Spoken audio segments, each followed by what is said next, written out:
Però com veu Eduardo Inda el procés independentista català en aquests moments? Pues yo creo que con la debilidad del gobierno central, estando en funciones, estando el poder central patas arriba y de aquella manera, están intentando meter la cuña definitiva y han hecho un cambio de caras. Eso yo creo que les ha venido bien porque la imagen de Artur Mas está muy manchada, muy vinculada a la corrupción y a ese movimiento independentista que antes conformaban en RC y Convergencia Democrática. Ahora hay que sumarle la CUP y hay que sumarle a Ada Colau y todo el entorno de Ada Colau.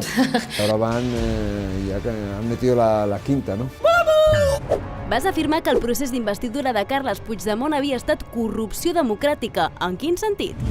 El proceso por el cual se inviste a este señor presidente pues fue un tanto llamativo. ¿Por qué? Porque le apoya un partido como es la CUP, que había dicho que bajo un concepto iba a apoyar un partido que está corrompido desde arriba hasta abajo. Desde arriba hasta abajo. Es decir, en Convergencia Democrática de Cataluña yo creo que a nivel orgánico no hay nadie honrado, ¿no? Y es el partido seguramente en términos relativos y en términos absolutos el partido más corrupto, no de España. Esa es la marca del Partido Popular, sino de Europa y no sé si del mundo. In the world. Pero vamos, desde luego de España y de Europa sí. Sin tapujos. Què opines del nou president?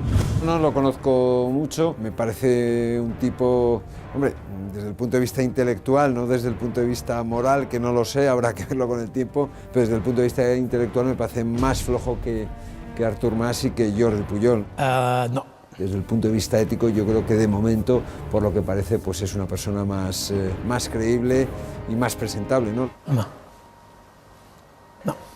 Vas dir de David Fernández que era un malnascut, brut, estèticament i moralment. Es pot parlar així d'un càrrec electe? Bueno, yo sucio estética y moralmente no recuerdo que lo dijera, sí.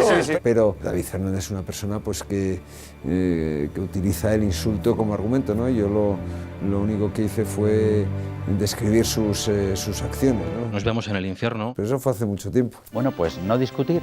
Què opines d'Anna Gabriel? Pues de Ana Gabriel no la conozco, ¿no? Soc l'Anna Gabriel. Pero ella se autodefinió en un vídeo. Tot just al contrari. Se definía en términos no muy generosos hacia su persona. Ella decía que era una no sé qué, una no sé cuántos. Prefiero no repetirlo, que era muy fuerte, ¿no? És igual. Creus que en algunes televisions espanyoles es fomenta l'odi a Catalunya? No. Yo creo que se denuncia los excesos, en algunos casos excesos fascistoides de algunos dirigentes nacionalistas catalanes, pero no. Entre otras razones porque, por ejemplo, el dueño de Intereconomía está casado con una catalana y todos sus hijos han nacido en Cataluña. Pero era otra Cataluña, había más libertad que ahora. Por tanto, el odio a Cataluña, cero. Eso es lo que intentan hacer ver algunos dirigentes catalanes, pero eso no es así. Y aquí no se odia a Cataluña. Aquí se le quiere... En Madrid se quiere mucho a Cataluña, yo quiero mucho a Cataluña. em costa imaginar-ho. Cataluña es parte de mi sangre y en el caso de Intereconomía y Telemadrid, pues yo creo que se dedican a dar información. Información, por cierto, que nadie se atreve a publicar en Cataluña, aunque algunos la conozcan. Home. Y aunque a algunos les gustaría contarla. En Catalunya algo passa. T'has convertit en l'enemic públic número 1 de Podem. Et sents còmode en aquesta posició? Bueno, yo no sé si soy el enemigo público número 1 de Podemos, no sé si ellos me consideran así. Yo no lo he buscado, simple y llanamente cuando veo que en la sociedad, en la vida pública, algo no me gusta, pues lo critico y lo digo, ¿no? Muy bien. Yo no tengo pelos en la lengua y no me caracterizo por tener un doble lenguaje. De puta madre! Completa la frase. Si Catalunya aconsegueix la independència, jo... Si Cataluña logra la independencia, pues bien. Yo lucharé para que Cataluña vuelva a ser parte de España. Muy fuerte, muy fuerte.